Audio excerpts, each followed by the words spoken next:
Welcome to Rebel Roundup, ladies and gentlemen, and the rest of you, in which we look back at some of the very best commentaries of the week by your favorite rebels. I'm your host, David Menzies. Well, our Seattle-based correspondent, Katie Daviscourt, recently visited the airport in El Paso, Texas, and she discovered dozens and dozens of illegal aliens literally sleeping on the floor. And get this, there are more illegals coming to this airport and other U.S. venues on a daily basis. Katie has all the disturbing details.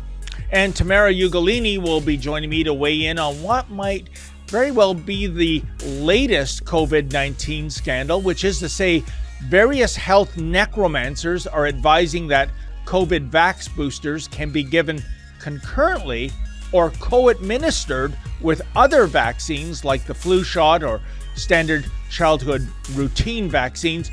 But this advice seems to directly contradict the manufacturer's advice, given that both Pfizer and Moderna state there is no information on the co-administration of their vaccines with other vaccines. Holy mackerel, what's going on here?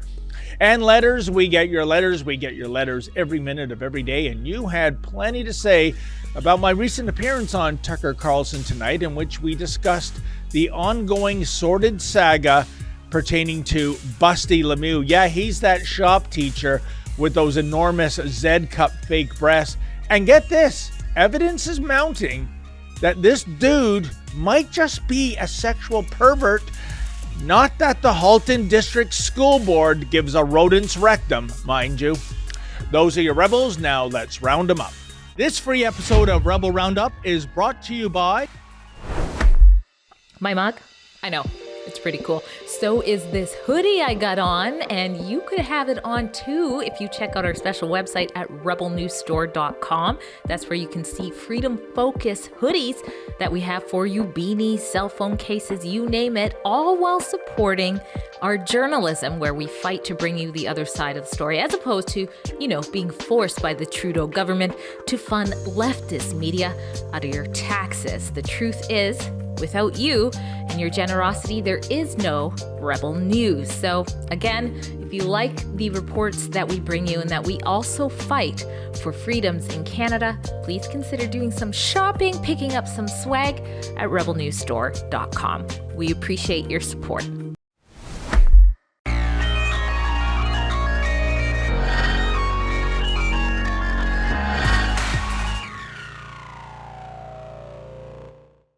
Are Canadians being dangerously misled by the very health institutions that claim to care about their health and safety? Well, let's dig in. Tamara Ugolini here with Rebel News to bring you a jarring revelation that I discovered while pursuing the depths of the World Wide Web. See, one of the purported COVID-19 experts that is readily and repeatedly amplified by mainstream media is Isaac Bogosh. He pushed the novel injections heavily as a member of Ontario's COVID-19 vaccine distribution task force. On December the 10th, he shared information on Twitter that he thought may be helpful to some that included a screenshot to an updated summary document published by Canada's National Advisory Committee on Immunization, that's also called NACI or NACI. And it now recommends COVID-19 vaccines be given concurrently with other vaccines in anyone aged 6 months and older. The full summary was published on December 9th, which was the day after that the FDA authorized the bivalent COVID-19 vaccine boosters for children down to 6 months of age. The very next day, which was the same day as that summary advice issuance, Health Canada rubber-stamped the bivalent booster for the same demographic of infants, toddlers, and preschoolers. And yet this advice that the boosters can be given concurrently or co-administered with other vaccines like the flu shot or the standard childhood routine vaccines seems to be directly contradicted in the manufacturer's own package insert. While poking around on the FDA's website, I found that the fact sheet for healthcare providers for both Pfizer and Moderna shots, and in there it clearly laid out that there is, quote, no information on the co-administration, end quote, of either vaccine with other vaccines. This contradicts the quote from NACI Chair Shelley Deeks, who hopes that the new recommendation on concurrent administration will improve access and uptake for all recommended childhood vaccines. Or that of Canada's Chief Public Health Officer, Dr. Theresa Tam, who says in the updated guidance that it will make it easier for young children to stay up to date with all of their recommended vaccines, including the 2022-2023 seasonal influenza vaccine. In the document itself, there is a number to call to obtain additional information. Have a listen to how competently that hotline is being managed. Oh, hi there. I'm calling to speak with someone about the statement by NACI on December 9th regarding COVID-19 vaccine booster doses and the concurrent vaccine administration. Okay, so unfortunately, we are not able to help with that, but I do have a telephone number that I would be able to provide for you. May I just confirm, please, on what province you're calling from today? Ontario. Great, and may I also confirm with you on how you heard about our telephone number, please? Through your press release? Okay, so I do have a telephone number that you would be able to contact regarding this, if you would be able to write this down. Sure. So the telephone number is 1-866 797 0000. Okay, the phone number that was included in the statement and the press release was this number that I've just called here. So why was it put on the press release?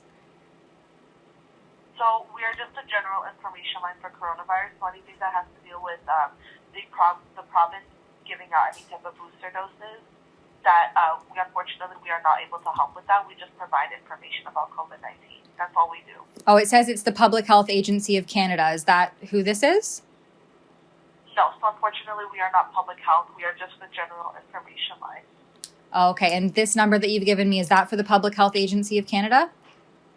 So that's your provincial health authority, correct?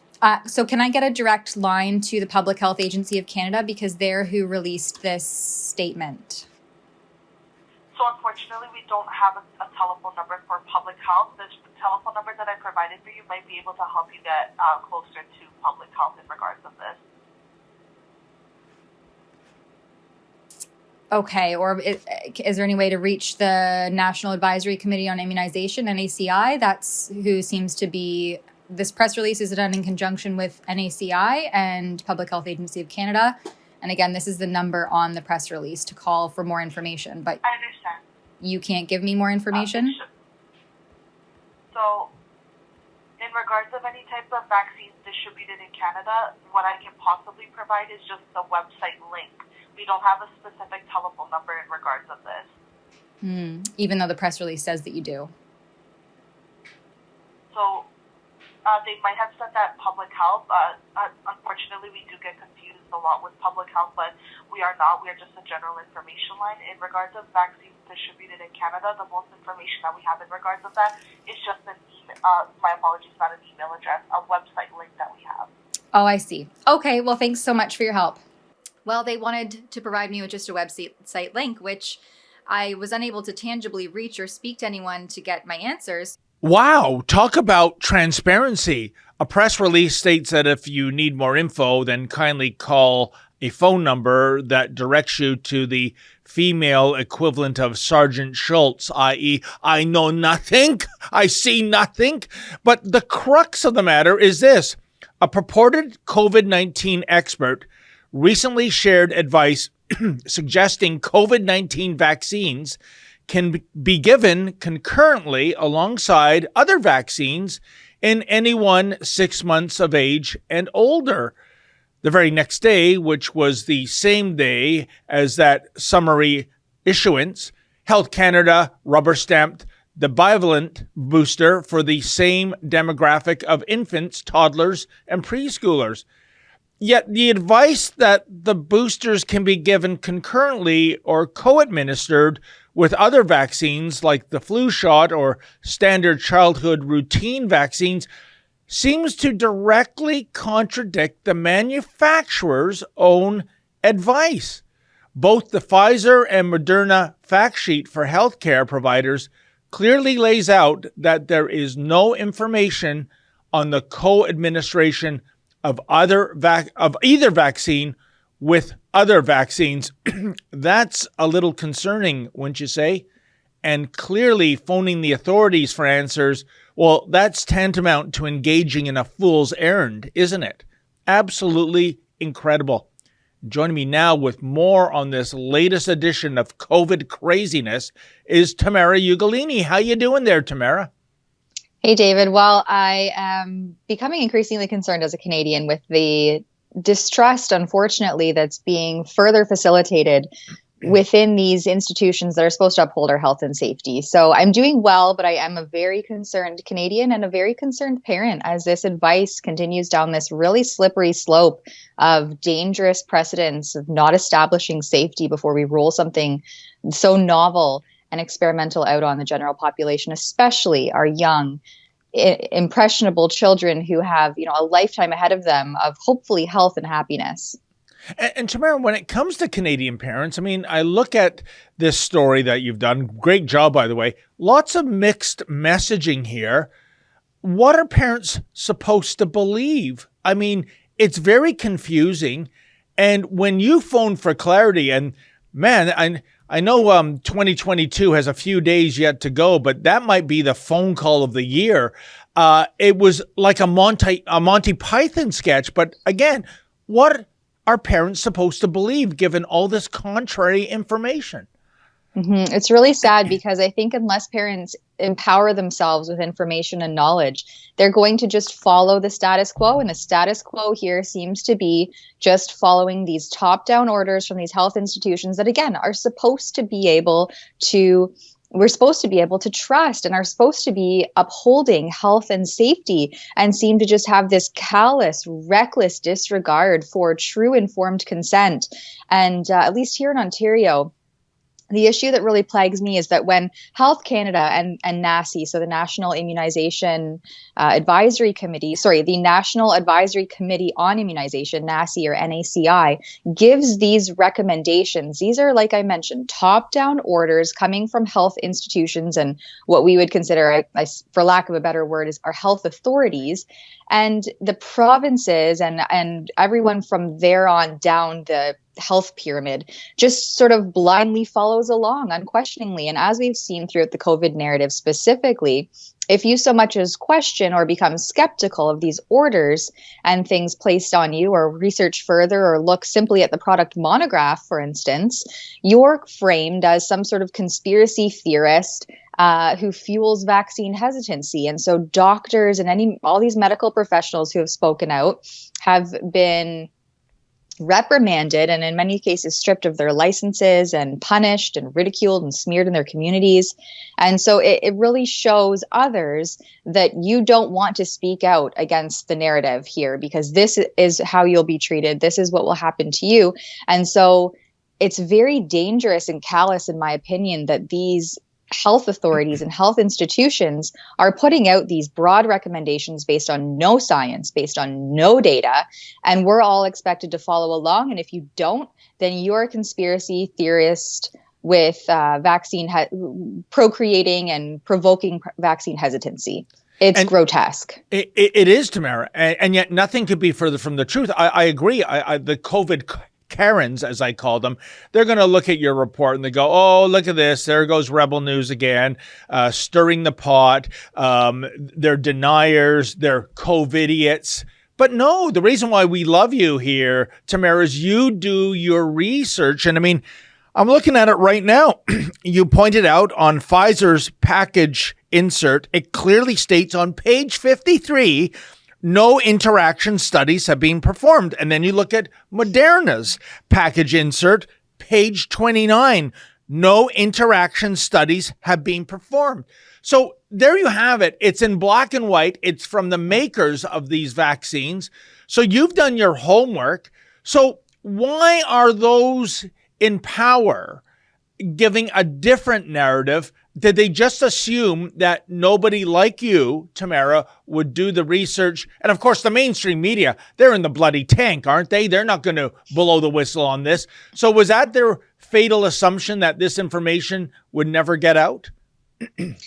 That's a very loaded question. A fatal assumption, I hope that might be a fatal assumption, because as we see more distrust with the mainstream media and how they have just followed along and towed the line instead of speaking truth to power and having skepticism and clarifying things, then yeah, that might be more nail in the coffin for their credibility. Absolutely. But what I drew from this report, and I just want to pull up the original fact sheet. The full summary, sorry. So this was the NACEI document, and in there it quotes Dr. Theresa Tam, the Chief Medical Officer of Health at the Public Health Agency of Canada.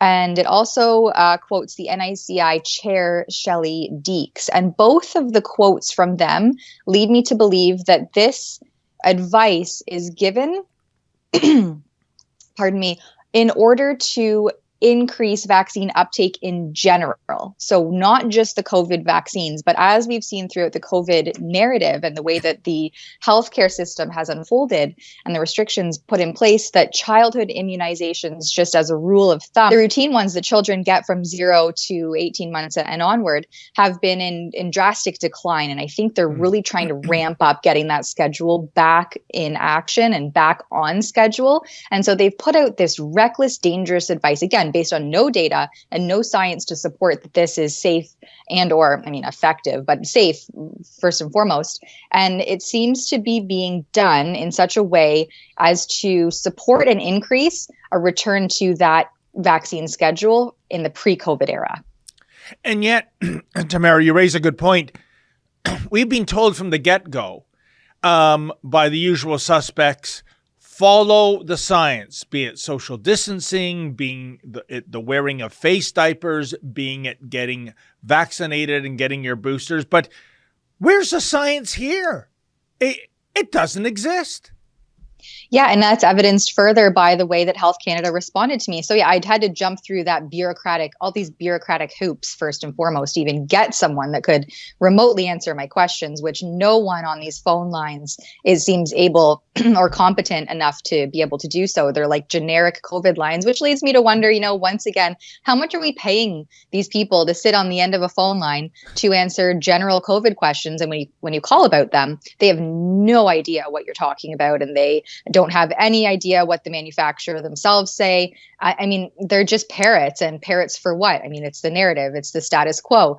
So how much are these people being paid? And that's a story in and of itself. But as evidenced by the way that the NACI responded to me, as evidenced by the way that Health Canada responded to my emails for requests. And again, I had to be direct to the media line specifically because no one else could answer any of my questions. I just want to pull up the actual quote here, but they will essentially be gathering the data in real time. So they say, when developing recommendations, NACI reviews clinical trial data. Okay, that's fine, as well as data from real world use of vaccines. So that means that they're just ruling it out in real time, in real world situations on the general population, and they'll collect the data as the experiment goes on. I mean, this is so reckless. Again, on our youngest, most vulnerable demographics, age 6 months and up, these babies can't even speak to let you know if they're suffering some sort of reaction when they're jabbed up with who knows how many vaccines at their routine childhood appointments. And they're just going to go along to get along. And if there's any flags for safety, then maybe that will come up and maybe they'll withdraw this sort of recommendation, but that'll all be in hindsight. Unbelievable, Tamara. One last question. I mean, this is a splendid piece of journalism you've produced here.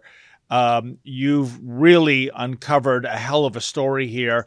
But I'm wondering, where does it go from here? The mainstream media, they would consider this radioactive. They're government funded, and let's face it, Pfizer funded. And if you think I'm exaggerating, folks, just go to Google and type in "brought to you by Pfizer," and you'll see like a 7-minute long clip of just about every North American journalism organization getting funded or sponsored by Pfizer.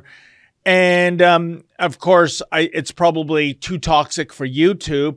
So this saddens me in a way, Tamara. A lot of people get their information from government and from media, which is kind of the same thing these days. What is your hope that now that you've produced this data, that maybe some people will be a little more skeptical, will look at what the likes of Theresa Tam are saying and take that advice with, well, a shovelful of salt. Yeah, I think that as we've seen, again, the COVID narrative unfold, more and more people have started to question and say, wait a minute, I can't necessarily just believe verbatim what these people are saying to me, either on the TV or these supposed experts. And as I mentioned before, this purported expert that sort of amplified this recommendation by NACI, Isaac Bogosh, and he's repeatedly amplified on the mainstream media, by various news outlets, and of course on social media platforms. And I just hope that this will empower people, and especially parents who are making decisions based on someone else. Like that is a massive responsibility and undertaking, is to try to make the most informed decisions you can on behalf of the health and well-being of someone else. Yeah. That is tantamount, and that is massive. And it comes with a lot of burden and responsibility.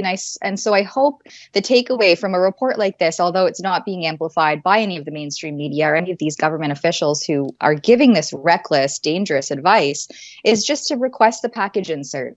Go to your local pharmacy. If you're in talks communication with your doctor, you can ask them to give you the package insert, or it's called the product monograph, for any drug. Anything that you want to administer to yourself, or even most primarily your children, read the package insert, know the risks, weigh the benefits. This is about being truly informed consent. And so true informed consent is weighing the risk with the benefit. And unfortunately, we're not being fully disclosed the risk. And so you have to find it for yourself. So research the product monograph. Ask your doctor or pharmacist. If they can't provide it to you, you can find them very easily and readily online, and learn how to use Google and some of these search engines to try to achieve what you're looking for specifically, and go into it, with an open mind and unbiased, and try to just think critically, and in a way that you can make that informed decision from a place of knowledge and power instead of fear and hysteria. You're so right, Tamara. I mean, so many of us are so accustomed not to reading the fine print, but that's where the devil in the details is found, especially when it comes to something like an experimental vaccine that you're going to inject into your own body or into your own toddler's body. So be informed. That is the best defense. Tamara, you have a happy new year. We look forward to more of your superb reports in 2023, my friend. Thank you. And to all the rebels and you as well, David. We'll see you next year. You got it. Thank you so much. And that was Tamara Ugolini in Cobourg, Ontario. Keep it here, folks. More of Rebel Roundup to come right after this. This free episode of Rebel Roundup is brought to you by Adam Sosa here for Rebel News. Our company is growing quickly, and we'd actually like for your company to grow too. That's why this ad space that I'm speaking through right now is actually available for you to purchase. So instead of people listening to me, they could actually be learning about your company, learning about your business. If this interests you, if this is an opportunity you'd like to capitalize on, send us an email at ads@rebelnews.com. So we just showed you that amazing and amazingly depressing footage of people from other countries sleeping on the floor of the airport in El Paso. Those pictures were shot by a reporter called Katie Daviscourt with Rebel News. She has more footage to share with us now. She joins us. Kate, thanks so much. Kate, thank you for coming on. Were those pictures from the airport? I mean, would any person who landed at El Paso Airport have seen that? Why is this the first time we are seeing this? I'm just amazed that no one said anything until you.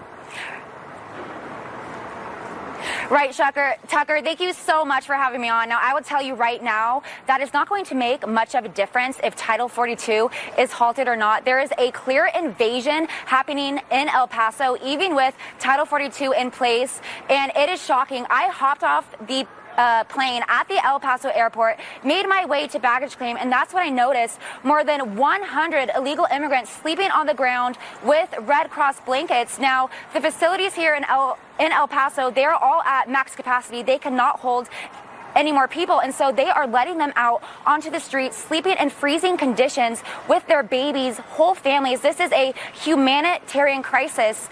So the airport has turned a portion of the facility into a makeshift holding center. And so I went around and I asked the people where they're from. They told me the Dominican Republic, Peru, Colombia. But what I found most shocking was one of them said to me, "Who gave you the permission to film us?" And I thought to myself, who gave you guys the permission to enter into the United States illegally, which is a crime? But to them, the borders are open. The Biden administration, they need to be held accountable for dereliction of duty and crimes against the American people.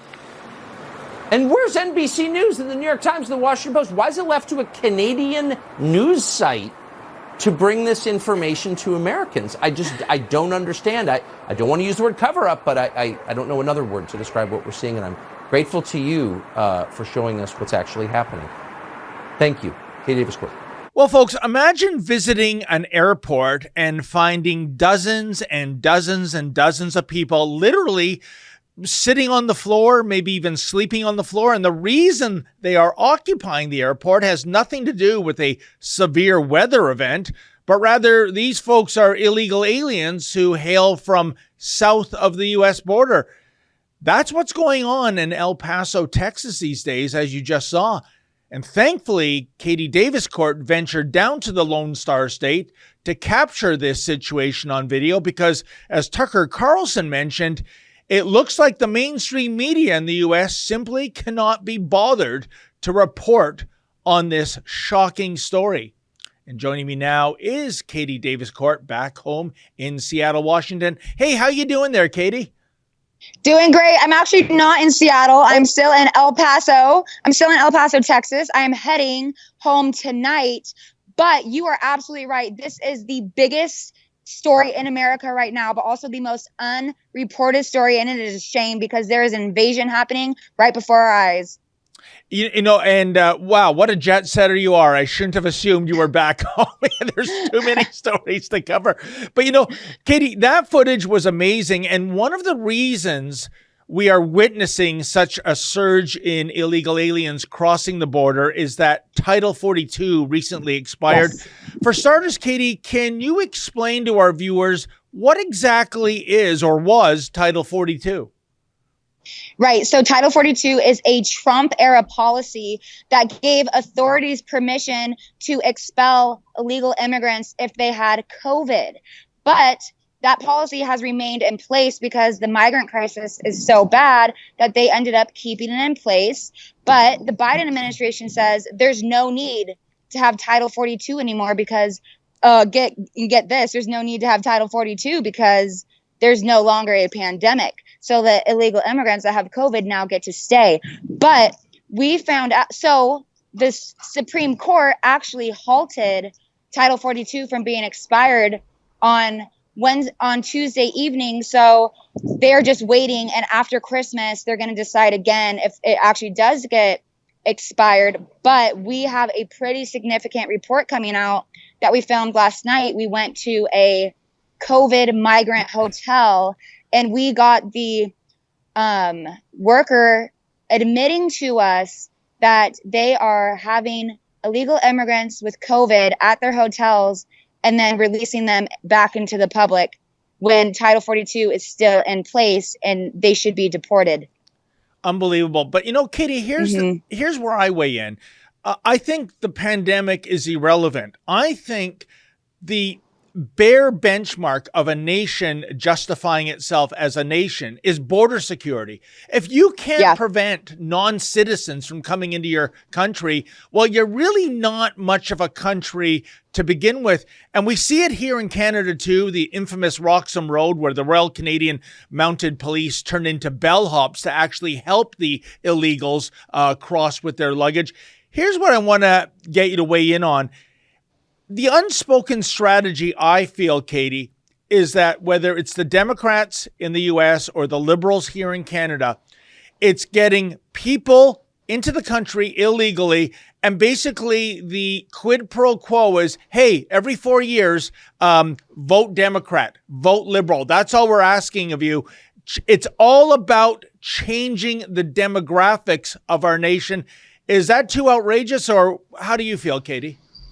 No, you're exactly right. It is all by design. They are flooding in record-breaking numbers And so the National Guard, the city of El Paso, they declared a state of emergency ahead of Title 42 expiring.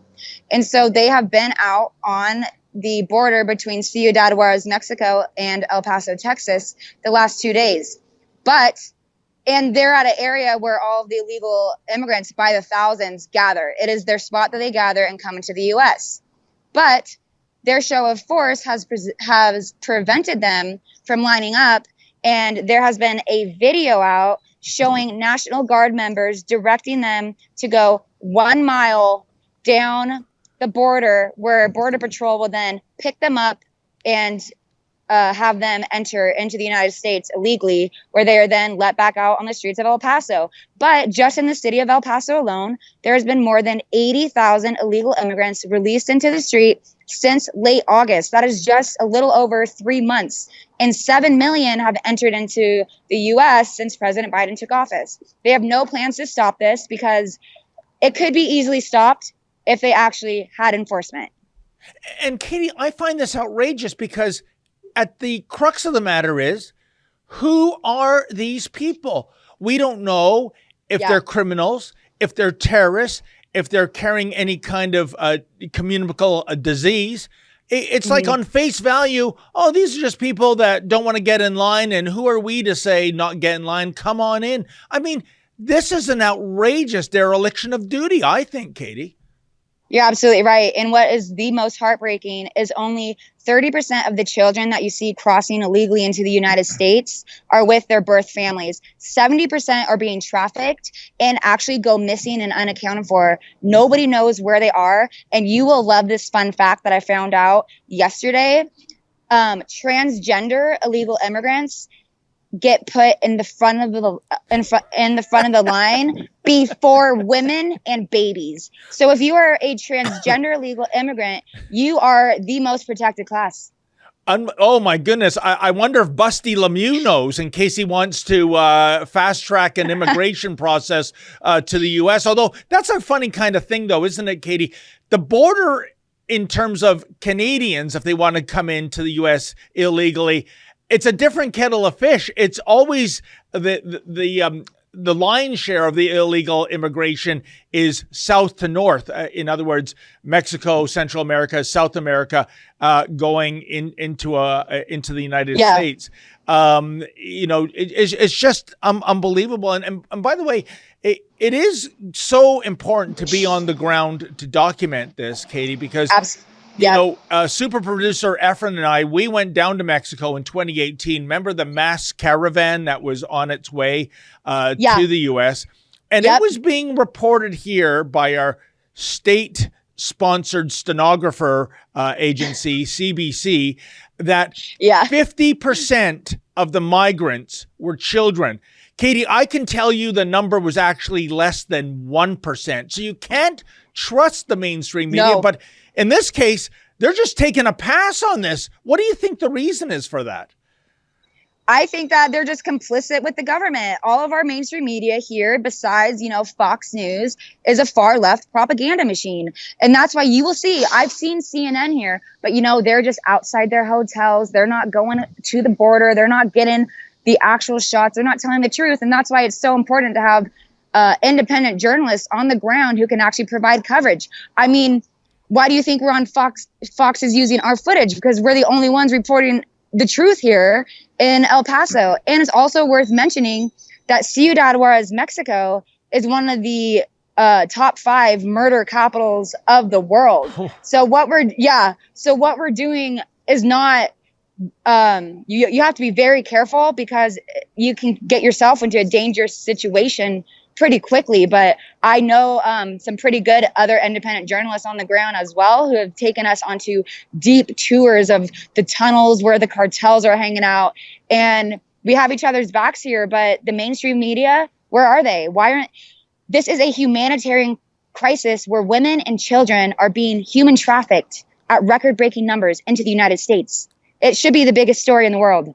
Oh, 100%. And Katie, I know 2022 still has a few days yet to run until we get into the new year, but I'm going to give the Chutzpah Quote of the Year award to 2022, nevertheless, to that illegal alien that said to you, who gave you permission to film me? I mean, my jaw hit the linoleum. Here is somebody, an illegal alien, crossing into the border, no papers, nothing. And suddenly, I don't like the way you're running things here. I don't like this thing called the First Amendment. I mean, Katie, what was your reaction when you encountered that person saying that in the first place? Yeah, no, I just thought, wow, the audacity. And so I said, well, who gave you permission to enter the United States illegally, which is a crime? I was so taken aback. And that was at the airport when I first landed. It was just immediate. Boom. By the way, did she answer that question? No, she didn't. I walked away because I'm just like, there's so many. I was outnumbered by that. And I'm just like, they didn't answer though. Yeah, how dare you confront her with logic, Katie? Yeah. Last question. Because, there's a lot of crime in El Paso, as you said, but I imagine the majority of that city, they are good, law-abiding Texans and Americans. They probably don't want this happening. What do you see if you're doing a little crystal ball gazing? Is this going to be par for the course for 2023, 2024 even, or is there going to be enough of an outcry that this, outrageous and egregious situation in El Paso and other border towns comes to an end, Katie? Oh no, this city is far gone.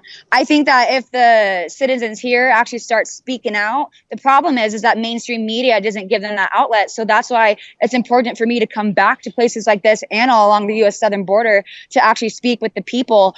As I was reporting across the highway where one of the border walls were, a man from across the street actually ended up waving me down. And I was like, and he was at a few homes that looked very sketchy. And so I said to my cameraman, I was like, do we even go over there? And so we decided to go talk to him.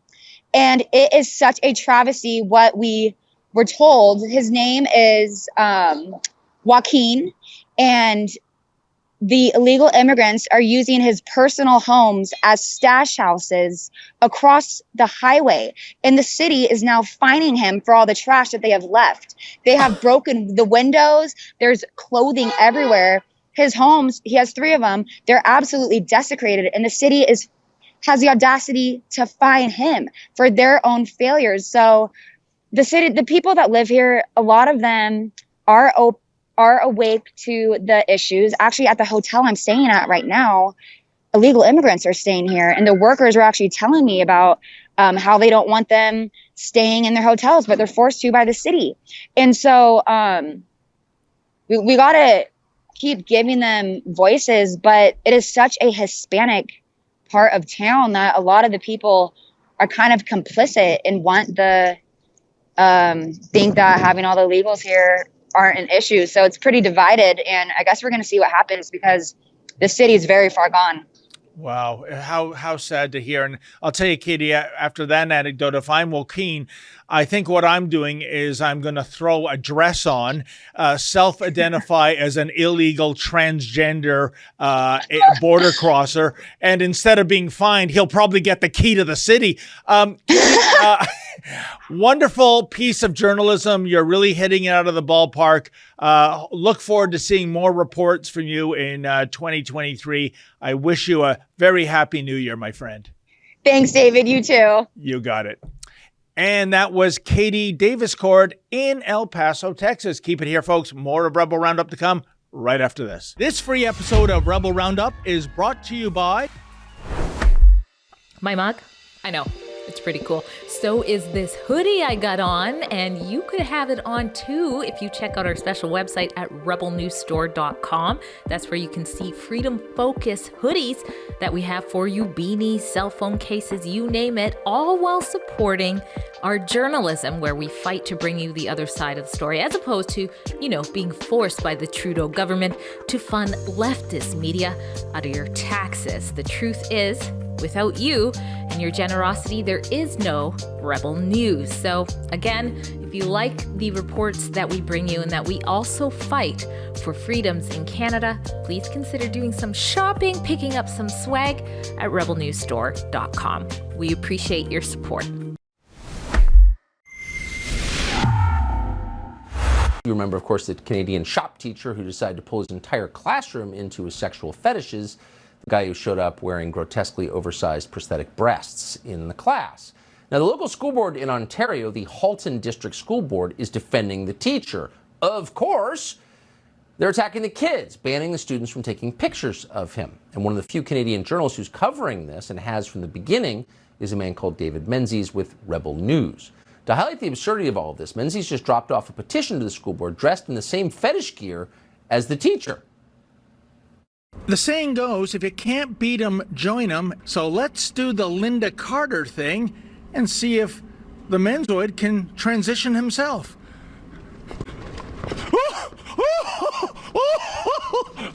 I'd like to present a petition called Protect the Students. We've had over 16,000 signatures.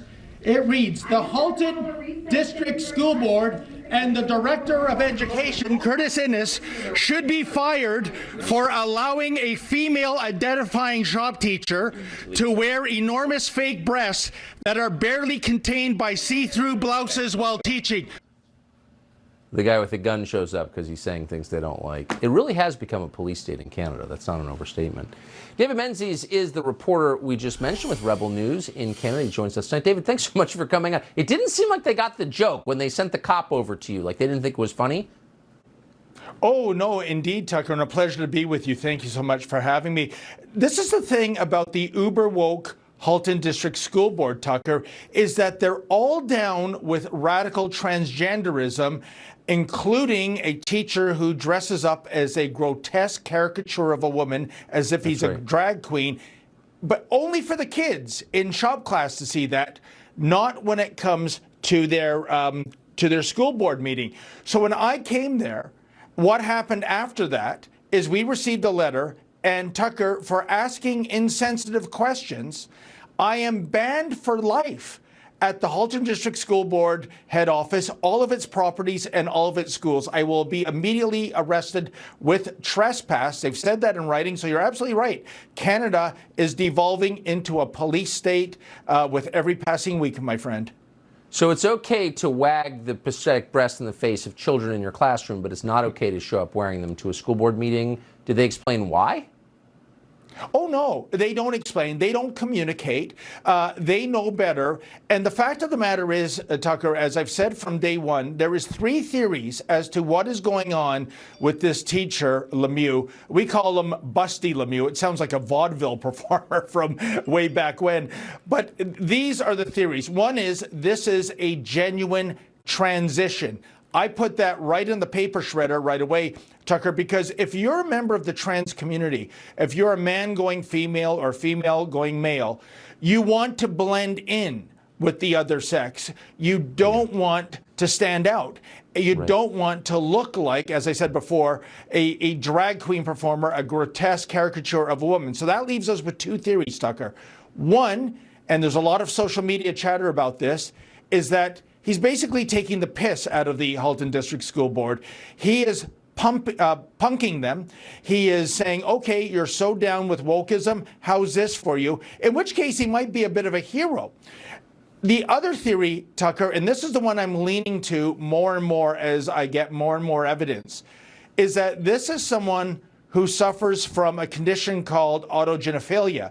And basically, this involves when men are transitioning to women, not all of them, but some of them, they have this condition where when they wear the apparel of women, when they put on the props of women, like a fake breast, they actually get sexually aroused. And I'm leaning more to that, Tucker, because a woman who would not come on camera with me, but more importantly, she had photographic evidence. Lemieux showed up, I think it was 2 years ago, at a theater in Burlington. It was for a dance recital with little girls, I believe 8 to 12. It was a private event, Tucker. And what happened is he snuck in his full drag queen regalia at, the intermission, sat right in the first row. And I was told that it looked like this individual was getting aroused watching these little girls dance. Now, all the mothers, as you can imagine, are saying, who is this person? Whose child belongs to that person? So after the number, they went down there. They said, do you have a child here? Because this is a private event. He said no. They said, you have to leave, and he left. Now, Tucker, what mature male would, without a child performing, would dress up in that outlandish costume and then sit there in the front row looking at these little girls dance? But here's the rub. For the Halton District School Board to even do their due diligence and investigate, to ask questions, is this a guy pranking us, or is this a guy suffering from some kind of sexual perversion? That would seem to be, to me, at least for their being, an act of transphobia. They will not even ask questions. They will not investigate. They're just accepting it on face value. And meanwhile, Tucker, they had a committee investigate, can we have a dress code for faculty? One exists for students, and if a girl at Oakville Trafalgar dressed like that, she's expelled. And the findings were this: we can't implement a dress code for the faculty because it opens us up to liability. Tucker, does that make sense? Why can you have a dress code for kids, but you can't for the adults? Because they don't care about the kids, as you've exactly I think, conclusively shown. David Menzies, Rebel News, thanks so much. Appreciate it. Merry Christmas, Tucker. Well, first of all, folks, what an honor it was to be on Tucker Carlson tonight. And more importantly, thank goodness Tucker takes an interest in Canadian stories, because most of the Canadian mainstream media, well, they've been missing in action when it comes to this particular sordid saga.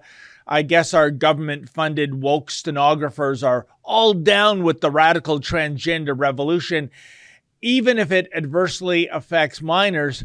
What a disgrace. In any event, you had plenty to say about the ongoing freak show that is taking place at Oakville Trafalgar High School these days.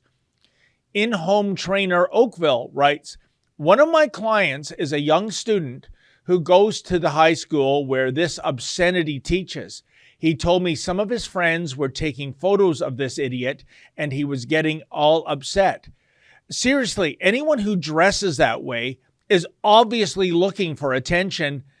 Then when he gets it, he gets pissed off. What a joke this whole thing has become. Well, sir, that's the thing, isn't it? Thanks to the woke joke Halton District School Board, whatever Busty Lemieux wants, Busty Lemieux shall receive, because to deny a request from him, well, that's tantamount to what? Transphobia? Indeed, recently the HDSB decided in its infinite wisdom that a dress code for teachers could not be implemented because that would open up the board to liability. What? Top labor lawyers in Canada have weighed in on this matter, and they say that the HDSB is full of nonsense, that even in a unionized environment, a dress code is completely okay. This board really is an absolute disaster run by woke cowards. BGRDDG40 writes, so it's appropriate in the classroom, but not at the school board meeting? Yep, the HDSB educrats have no problem with kids being exposed to perversity in the classroom, but when it comes to getting up close and personal to them at their headquarters, well, that's a little too much tit for tat for those educrats, if you get my drift. T.S. Rocks writes, I'm a real woman, and I remember getting chased and disciplined by teachers just for wearing a tank top that didn't cover my shoulders. But those were the rules, and professional expectations for a school setting isn't a bad thing. Now I'm so angry that men can just come around and do whatever they want with no consequences, and you'll be punished if you question it. Well, T.S. Rocks, I bet the morons at the HDSB would discipline you for simply using the phrase real woman, because in this world full of transanity in which we live, what's a woman? Not even a certain U.S. Supreme Court justice can define that word these days. And in terms of dress codes, the HDSB does indeed have a dress code for students. They even have a dress code for Halloween costumes, if you can believe it. But they won't implement a dress code for teachers. Does that make sense to anyone? Diamond Dust writes, "Nice job, David, representing the Canadian silent majority." Well, thank you kindly, Diamond Dust, and I have news to report on the silent majority front, which is to say, in response to the circus sideshow that is the Busty Lemieux fiasco, a group of parents in Halton Region have formed an organization called Students First Ontario, and they have retained a lawyer. So if the HDSB wants to play hardball and they want to go all in when it comes to protecting someone who might very well be a sexual pervert, then so be it. The HDSB in the months ahead can tell it to the judge. Looks like finally Mama Bear has woken up. And you know what, folks? She is very, very pissed off indeed. Well, that wraps up another edition of Rebel Roundup. Thanks so much for joining us. And what a year it's been, eh, folks? Hopefully 2023, things might go back to normal on this planet, although I'll believe it when I see it. Have yourselves a very happy new year. See you again in 2023. And hey, folks, never forget, without risk, there can be no glory. Good night.